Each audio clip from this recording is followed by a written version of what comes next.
doing here? Preparing for the next video of our trilogy. Was that today? Yeah, remember where we're going? Somewhere rainy? We're going to be visiting Florida's wetlands. Ready to go? Ready!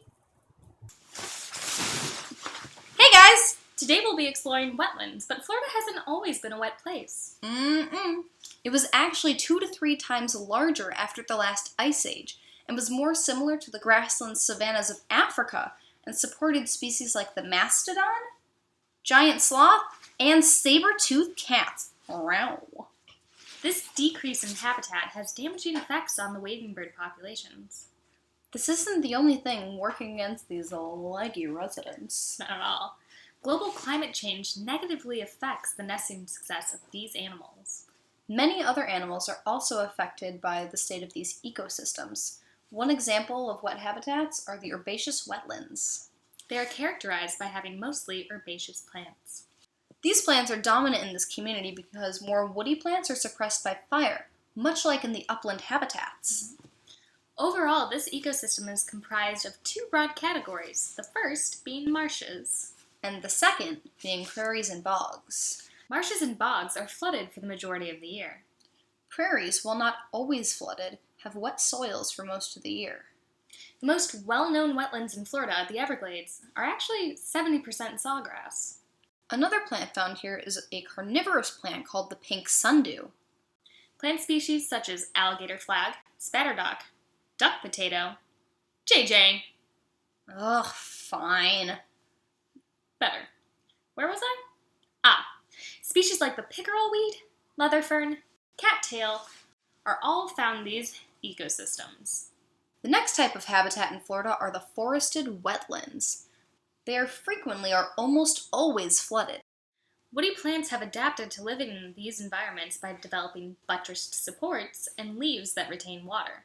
A great example of this is the cypress tree.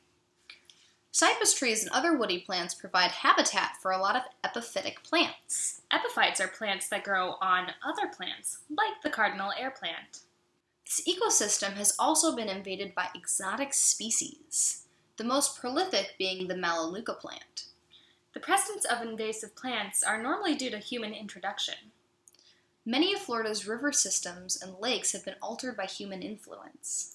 Lake Okeechobee, which formed 6,000 years ago and fed into the Everglades, has been completely walled off. And the Kissimmee River. What are you doing? Kiss me. Oh. Kissimmee. Oh, Liv, I was talking about the Kissimmee River, which represents the headwaters of the Everglades, which has been seriously impacted by channelization. I realize that. Yeah. Once again, most of these impacts are in the form of habitat loss. So, after learning all of these facts, why should it matter to you?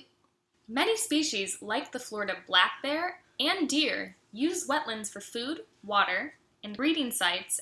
The river otter and wading birds spend their entire lives in this habitat. 43% of all threatened or endangered species rely directly or indirectly on wetlands for their survival. The extinction of just one species can have radiating effects. Every species plays an important role in these ecosystems. Invertebrates, for example, recycle organic matter and can act as pest control and pollinators. Some other animals that live in Florida's wetlands include the southern leopard frog, Cuban brown anole, soft-shelled turtle, American alligator, anhinga, and the great blue heron. Alligators are known as a keystone species, meaning they have a strong influence on the ecosystem. This is because alligators dig what are known as alligator holes, which can serve as aquatic refuge for fish and other animals during the dry seasons. Another animal found in wetlands are green iguanas. Though they're a very common species, they're actually an invasive. Okay, so we know that wetlands affect the animals that live there, but how do they affect me? Oh, Olivia. Wetlands actually affect our drinking water. I'm drinking pond water? No! I'm really sorry. You see, much of Florida's water comes from aquifers.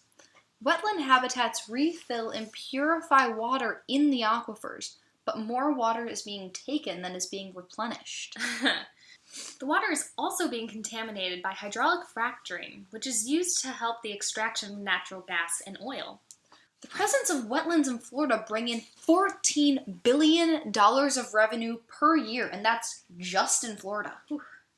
They also support over 140,000 jobs, reduce erosion, retain floodwaters, improve water quality, and sequester carbon. It always surprises me how much these habitats affect our everyday lives. Maybe it's time we give back and do something nice for them. You're right. You know what? Here's a list of a few things that you can do to give back and help the environment. Carpool to reduce your carbon footprint.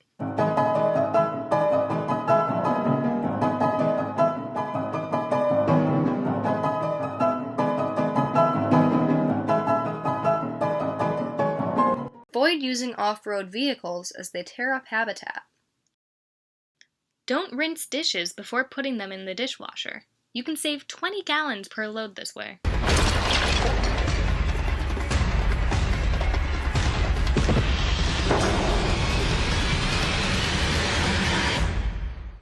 Another way to save water is to take shorter showers. And lastly, educate others. The Derek Zoolander Center for Kids Who Can't Read Good. What is this? A center for ants